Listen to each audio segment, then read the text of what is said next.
Hello, everyone. We're back again at the Ord compound, and this time we got an exciting one, okay? We've been talking to builders. We've been talking to art collectors. We now got some people who actually are helping governments. This is Anthony Howell, overseas representative for the government of Bermuda. Came all the way, I don't know if he came from Bermuda. Came from D.C. or Bermuda? D.C. D.C., okay, beautiful. Unfortunately. Yeah, I was going to say, yeah, it's a little further away. Yeah, no beaches either. No, yeah, that is rough. Actually, I used to live there for a little bit here, so it's not that bad. Beautiful. Anthony, you want to give a little intro to yourself and what you do? Oh, thank you very much for having me here. I'm very grateful for the opportunity. As you said, I am the overseas representative for the government of Bermuda, and we are very much in the crypto space and in the blockchain technologies. Very forward-thinking how our government operates. So one of my core tenets for my position is to really make sure that people are well aware of what we do. It's very educational in that capacity, and show them what Bermuda can give them, how we support the industry, how we're the leading force, and a very much big driver. Love it. Okay, cool. So we're going to learn today, okay? Because I need to learn too, okay? I actually don't know too much. I know that apparently you can pay your taxes with USDC over there. I heard that. Is that true in Bermuda? We're a low tax jurisdiction, so but we have payroll tax. Okay, cool. Okay, so why don't you break down a little bit first of like how did you get this position? How did you end up in this world? In my position, yeah, that's a very interesting story there. I went to school and I got my degree in poli-sci. I went for more schooling. I got my degrees in history. I did a little more school and got my degrees in law. Okay, you're degreed up. Okay, you're educated. Education is very big and it's very important. Bermuda's always very forward in education as well. And then I kind of got into this role. I had interned in this position a few years ago, and I reached out to my former boss, and I knew that the office was there. And I said, listen, I want this opportunity. I have dual citizenship. I think I know the United States political scene and the economic scene, and I think I could bring a value that's worthwhile. And awesome. Of course, I went through the whole process there and did the interview, and luckily I got the position, and I think I've done very well. I've been in it, just hit my 2-year mark in May. Nice. I was gonna say I love that of like I can do this job. I know the two areas. I can bridge them. Okay, so exactly. Not trying to brag too much, but yeah, no. Hey, that's what we're here for. Okay, a little bit. So when you joined, where were you at with like your crypto experience knowledge? Were you like I'm getting this job and then I'm getting Bermuda on crypto, or? It's funny. I had done blockchain certification programs. I'd done a few before the job placement, and the outset when I initially got the job was actually my first directive is political engagement. So I represent the Bermuda government in the United States in terms of for economic development. We have a rather significant relationship with the United States, and so we want to make sure that we always have those lines of communication open. And so it just so happens that we've been in the industry for crypto and blockchain technologies and digital asset technology since 2018. We have regulations. Oh, wow. Yeah, we're one of the pioneers. I would like to say that our premier is very much been the driving factor and force, and of course, wonderful teams back there in the Bermuda Monetary Authority, the Bermuda Business Development Agency, Economic Development Department. We have a lot of organizations that are very hands-on in this, and of course the private industry as well. And so pushing with the core of my tenet besides political engagement is also economic and economic development. So this kind of fell hand in hand, and it just so happens I had a little bit of knowledge beforehand, so totally. I fell into it. So Bermuda's been like a crypto, they've been in the crypto for a while. Yes. How did they end up 2018? That is so early. That is earlier than half the people at this conference right here. Like, how did that first happen? Ironically enough, it was in 2017. Oh, gee. Okay. Yeah, it was. So the laws were actually written and adopted in 2018, but it was very much a strong push because, again, when you have the leaders that we have in government and they see the transformative nature that crypto and blockchain and digital financial technologies is going to bring globally. I was at another interview back in Chicago, and during my time there to speaking, I labeled it and akin it to how the internet was, and the internet. At that time, a lot of people thought it would be a fad. It would kind of fade, out, but look how much you depend on it today. Yeah, you can't do anything without the internet today. And so we believe that was the same thing that, financial technology, digital assets, and cryptocurrencies is going to bring to that kind of same level of interaction. How we'll see it in the next, 5 years, 10 years is going to develop into ways that we can't even imagine. And so I think Bermuda is very looking forward to being a part of that process and also being a leading voice in that process. Totally. So I've been to Bermuda.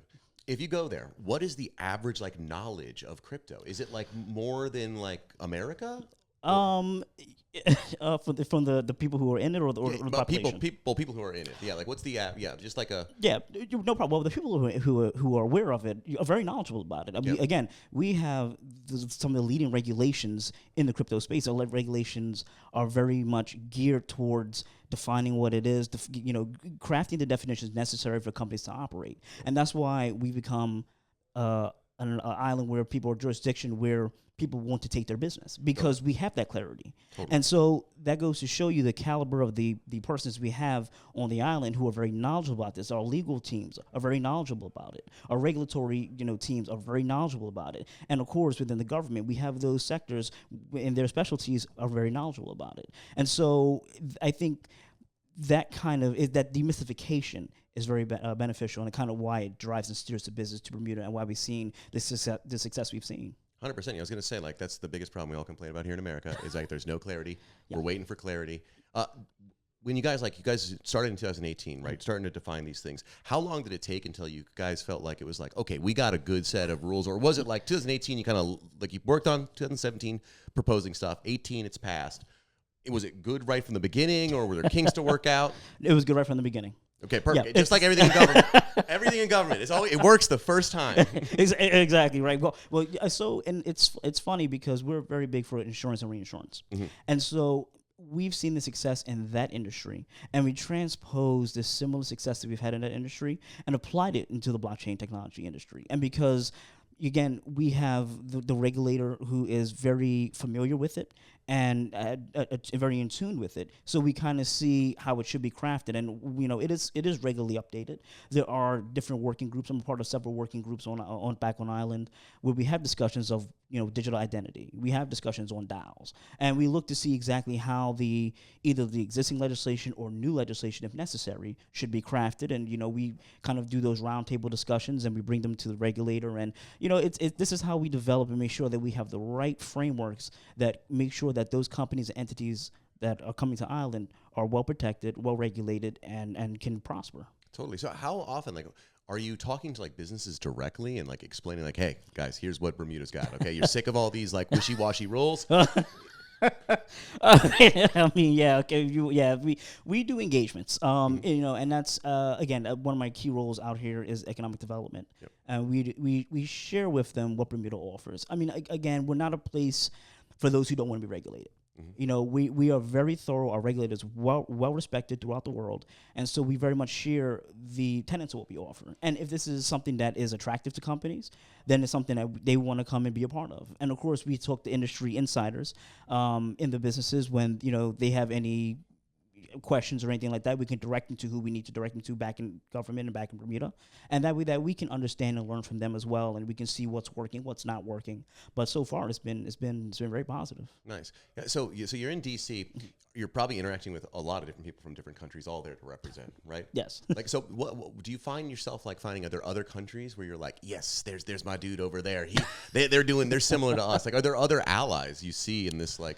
Yes, it's funny. I guess within the space, people think it's competition and you're competing against each other. But what we've learned early on is that it's a huge market. Yep. And as I said before, we're not.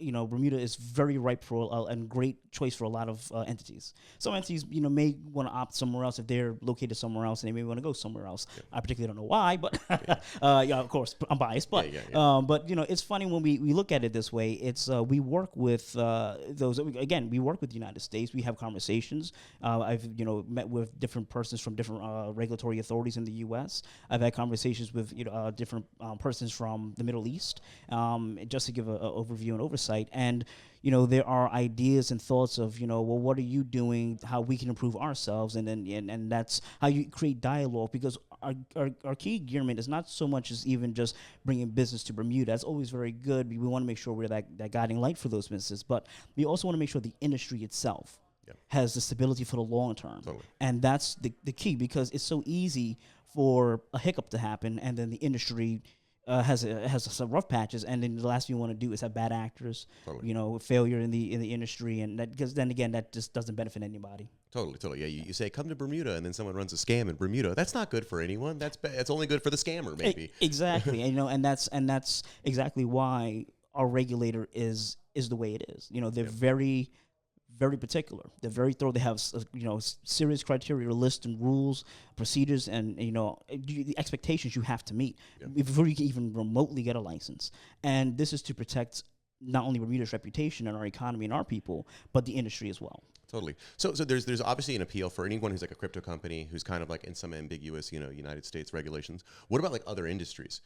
Are you like reaching out to other industries that are saying like, hey, crypto could be part of what you're doing if you were over here, but you can't do it over there. But they're not necessarily just a pure crypto company. Yeah, again, if it's anything to do with digital assets and crypto in general, and it kind of is tethered to another industry, we have the regulations that's built for the crypto. So again, like for insurance, for example, we have the huge insurance and reinsurance market, and so what we've seen, insurance is a legacy industry.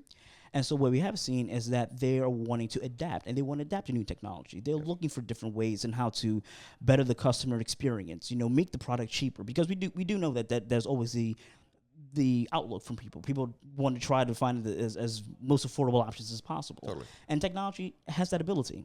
And so we see the industry saying, hey, how can we utilize these technologies in order to give a better service, a better product, a cheaper product, and where can we do that? And it's like, hey, well, we have the great insurance market, we have the regulations for that, and we also have the great market and regulations for blockchain technology. So we kind of have it covered that way. And of course, we're very much open to any other businesses that think Bermuda might be viable. Totally. So what does the education look like when you're reaching out? Are you is it a lot of one-on-one, or is it more you're producing materials that people can read? Or I'm a business and I'm like, I need to learn this stuff. Where would I actually go? Sure, absolutely. We do both. We have a lot of ones. I'm a vanguard. That's how I consider myself. Being in the United States, I'm usually a first point of contact.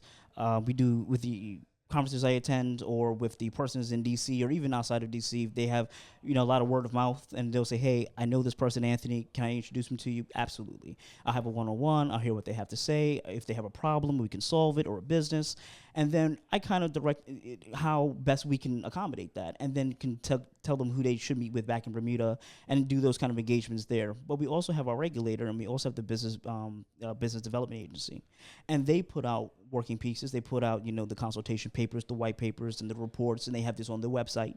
And so this gives people the opportunity to go at their leisure and kind of sit down and review the product. And the law firms also do this. We have fantastic law firms, internationally recognized large law firms, and they have special teams that deal with crypto and that deal with blockchain and digital asset and financial technologies. And so from that standpoint, we kind of cover all bases necessary, so that way that the person who's coming to us can be well informed. Totally.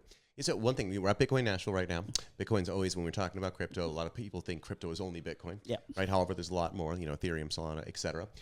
Do you find the people, businesses that are moving over, what are they most leaning towards? Is it a combination of all of them, or is a lot of them like Bitcoin or Ethereum? It's a combination. And we also have seen companies that want to start rival as well, want to rival Ethereum and want to rival Bitcoin as well. And you see exchanges and whatnot. So it is a very much mixed bag, because again, our regulation encompasses all of it. Yeah. It allows flexibility, and I think that's key. And I think having the clarity and the flexibility allows the companies to also adapt, because then you may have a company that may want to branch out, and then you don't want legislation that's too rigid and doesn't allow that flexibility for you to kind of adapt and kind of hit new horizons.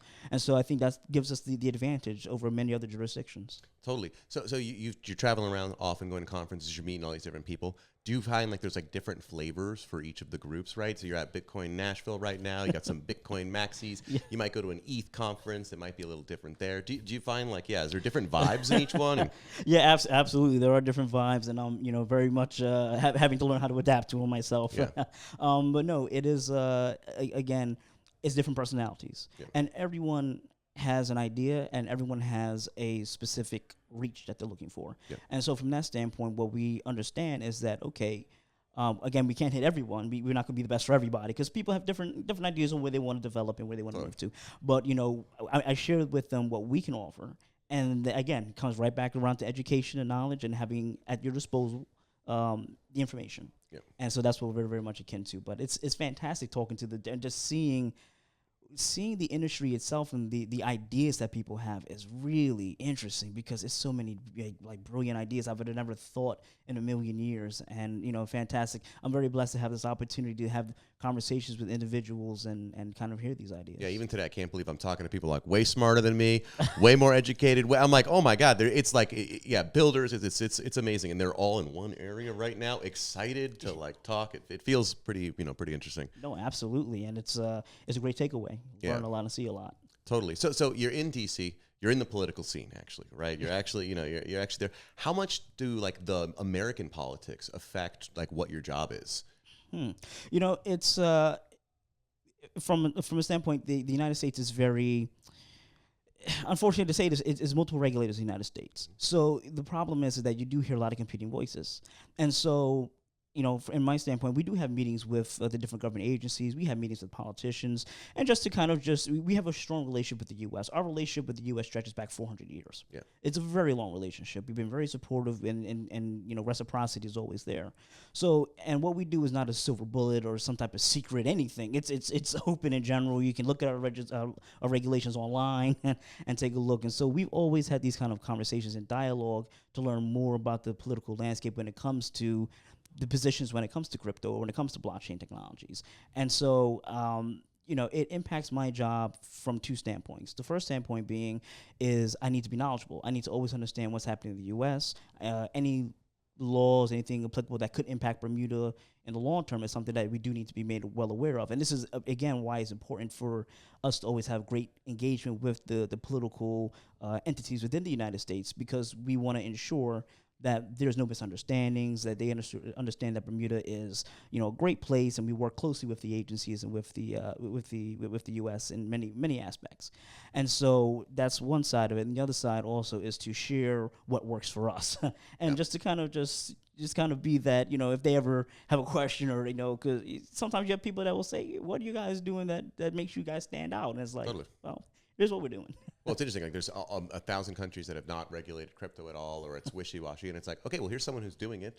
You can go over there and get data about what they're doing, and they'll talk to you. Absolutely. I think we pride ourselves on the fact that we're very reachable and approachable. You can go, if you're on island and you want to have a conversation with the leading expert in the legal firms that deal with this, you can make an appointment and probably see someone within that afternoon. It's not impossible, and that's what really kind of lets us stand out. Yeah, it's interesting. Okay, so like from that standpoint, like let's say I am a business, right? I got an L2 I'm launching. It's an L2 focused entirely on cats or something, and I'm like, oh wow. I heard Bermuda's got some actual clear regulation, so it might be a good place for me to launch my business. How long, like what's an average process time from like, okay, I'm going to start exploring this to being able to actually be like, okay, I'm now, officially a Bermudian company. I don't know, is that how you say that? Bermudian, yeah, you got it. You nailed it. I did it? Oh, I just a guess. Okay. No, actually, great question. From that standpoint, and I would say, preface it this way: it depends on the company, it depends on your documentation, it depends on your resources, your financial outlook, and it depends on what the regulator looks for. And so, ballpark figure, it could take 3 to 6 months. It could take up to a year. It really just depends, again, on what information you bring to our regulator, because we're very much, again, they're careful in how they approach it, and they want to make sure that all the T's are crossed and all the I's are dotted before that next step goes forward. And so, when we have, and, right now we're working with a couple of companies that are looking to come to Bermuda right now, and have had conversations, and this is the exact question I just had, a couple weeks ago. Yeah. And we told them very honestly, the more information you provide, that's transparent and clear, the better, the quicker will be for you. You'll be able to hit, because if you're missing information, then that deadline just goes back and back and back and go for months and months and months, because they want to make sure that everything is fine, because we don't want any problems. Totally. Yeah. So for that, like, how do you? I don't know. Maybe you can't share us. I'm not sure. Like, how many companies like are in this pipeline currently? How do you? Are you guys looking at that? Like, okay, we've got it's I don't know if you could show us exact numbers, but I can't share too many details, but I will share. We have several dozen companies on island already. I would share from my standpoint and the outreach and conversations and dialogue that I am currently with. There are a handful that are currently right now just in my pipeline. Yeah. And then of course we have other teams that are also engaged in this, so they may have several in their pipeline. And so again, these are people who, when I say pipeline, these are people who are very much have looked at the alternatives and they're displeased. They don't like what they see with other jurisdictions, and they understand Bermuda's product, what we offer, and how it's going to benefit them. And they're in that stage of now we're getting all the information to the regulator, or we're getting the law firms ready to start this process so that we can go and be here by the end of the year or early next year or whatever that thing the is. Gathering of the docs and the info. Exactly. The due diligence. The due diligence and the procedures. Yeah, totally.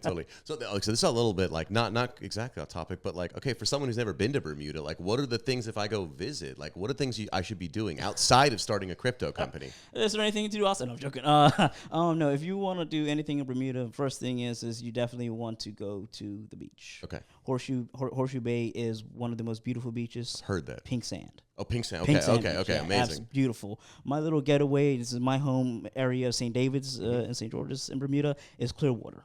Oh, wow. It is earned the name. Yeah. Yeah, you can see absolutely clear. But of course, we have a lot of different beautiful things in Bermuda. We have Cup Match is our national holiday. It's a 2-day holiday. Cricket is not a very big thing in the U.S. It's coming up now. Yeah, it is. It is. It is. Yeah. Yeah, it's growing. Well, you saw we just beat what is it, Pakistan? Yeah, exactly. So now America's like, oh, we're good at it. Now that we're good at it, let's get into it. Yeah, exactly. And this is now the opportune moment to come visit Bermuda if you're getting into cricket, because we do a 2-day event. The St. George's and Somerset teams play each other. It's a huge event. So that's something I always encourage people. It's usually the beginning of August, first week of August, or end of July. Nice. And then, of course, the food. The food is fantastic. And then the history.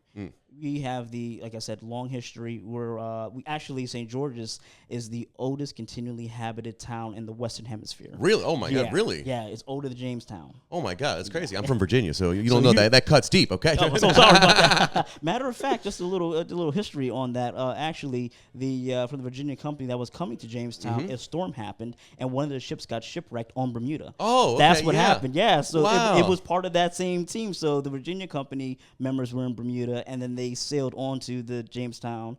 And they had given up Jamestown. They were actually sailing down the St. James River when they re-met them and said, "Turn the boat back around. Let's make it. Let's establish Jamestown." I gotta be honest. I haven't been to Bermuda yet, but I have been to Jamestown. I think Bermuda might be a better place to stop. Okay, I don't know. Okay. I think we have better beaches. Yeah. You definitely do. Yeah, well, I grew up in the Virginia Beach area, and the joke is right. We have no waves. You know what I mean? Sorry, it's an okay beach here. So wait, so you studied history. What was your specialty then?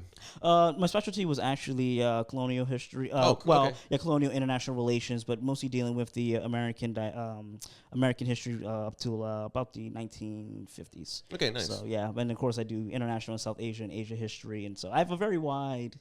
Nice. Yeah, but it's all good talking points. No, I was gonna say it's interesting. It's like, if you're gonna be talking to different people, from I don't know anywhere, it's like having some history and being able to relate. Even then, Jamestown. See, I'm excited. I'm excited. No, it's one of the, and I think it's. Maybe it's one of the reasons why I think I felt I was a good fit for this role. This role is very much people-centric. Yeah. And you want to be able to have the ability to relate to people on multiple different levels and find that common thread. Because especially if you're talking about business, not everyone always wants to talk about business. People want to talk also about the cool things. What can Bermuda do? What can I do there? And they want to talk about their hometowns. And so the more knowledgeable you are about topics, I think just the better relationship you can develop with people. Totally. So how long have you been in D.C.? 2 years. 2 years. Okay, Yeah, 2 years. two Okay. years. Okay. So actually, I'm curious. And so what has it been like learning that D.C. political culture? Because it is I remember when I was from Southern Virginia. I moved to D.C. and every person I met, I remember they were like, "What are you doing?" Well, my first job is this. My second job is I'm an intern here, and also I'm doing an internship here. And I was like, oh my God, I'm lazy. What's going? It was kind of a culture shock. And then I'm at the bar, everyone's talking politics. I'm like, they really do talk politics all day. Yeah, unfortunately, I eat, drink, sleep, and dream politics. Yeah. Well, you're in the right spot then. Yeah, of course. Well, unfortunately, it's because I'm in the right spot. Yeah. But before that, it was sports. Now. Oh, really? Yeah. Yeah. Now it's like you got the Nationals out there. You got the Capitals. Okay. You got the Wizards. Okay. No. You need cricket. No. Well, I'm originally from New York. Okay. Okay. Oh, okay. Yes. Okay. I'm sorry. No, it's no problem. No, I was born and raised in New York and New Jersey, and then Nice. I went to Bermuda in middle school. Nice. And also I do have that ability to be flexible again. So, Yeah, but yeah, I am yeah. unfortunately, I won't say unfortunately, but not a Nationals fan, but I'm a Yankees fan. Okay. Sorry.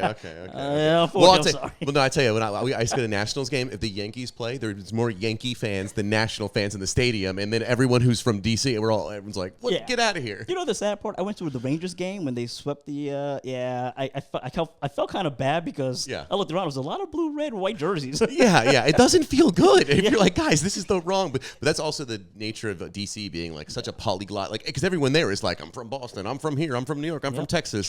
Transplants. Yeah, it's a full city of transplants. Yeah, absolutely. But you know, the good part is that you get to interact with people from different cities and different towns. So when I travel to a different city, I know people. You don't say everyone, but I know someone who's in that city. Totally. And I can reach out to them, and that's fantastic. Totally. Before we wrap up, the last thing, actually, this is just my own personal. Is there any in DC? Right, DC's got some of the best food, actually. Right, it actually has 1,000 cultures there. Yes. Can you get any Bermudian food there? Is that a thing, or is there a hole in the market because we could fill this? There's a little hole in the market. I recall there being a Bermudian chef at one of the restaurants in DC, and I'm kind of drawing a blank on. I'm not sure if the person's there anymore. Okay, yeah. But they were there, but unfortunately, no, which makes catering a bit of a problem for me because we have our office, and when we want to cater events, I gotta fly in some Bermudian. That's I gotta talk to my boss. That's next on the list. Yeah, there's a little hole there, but also I will say that does make the DC fancies like they flew in the chef. They go flew in the chef. Oh, fantastic! This is great. Good talking point. This is very good. This is very good. Beautiful. Okay, before we wrap up, Anthony, dude, I learned a ton right there. That's really great here. If anyone wants to learn more, what should they do? If you want to learn more, you can definitely reach out to me on LinkedIn. I'm more than happy to talk to anybody at any time. Do outreach. We do have our Government of Bermuda page for DC is attached to my LinkedIn as well. Unfortunately, I don't have any other social. I'm still working on that right now. But you're on the professional one. That's DC style, the LinkedIn. That's the DC style, yeah. But we also have a website as well. Okay. We have the website for the Bermuda government, and they have a DC office. And again, outreach. I can always reach by email Howell@gov.bm. So that's also another fantastic way to reach out to me, and I'm happy to answer any questions and go from there. Beautiful. Thank you so much. That was a lot of fun here. Okay, I'm going to visit Bermuda. Okay, I'm doing it. Holding you to that. And then remember, if you need an investor for this Bermudian restaurant in DC, they need it. Okay, it's missing. There's Ethiopia and there's everything. Okay. Exactly. Thank you, everyone. We'll see you for the next one in a little bit here. Thank you. Thank you.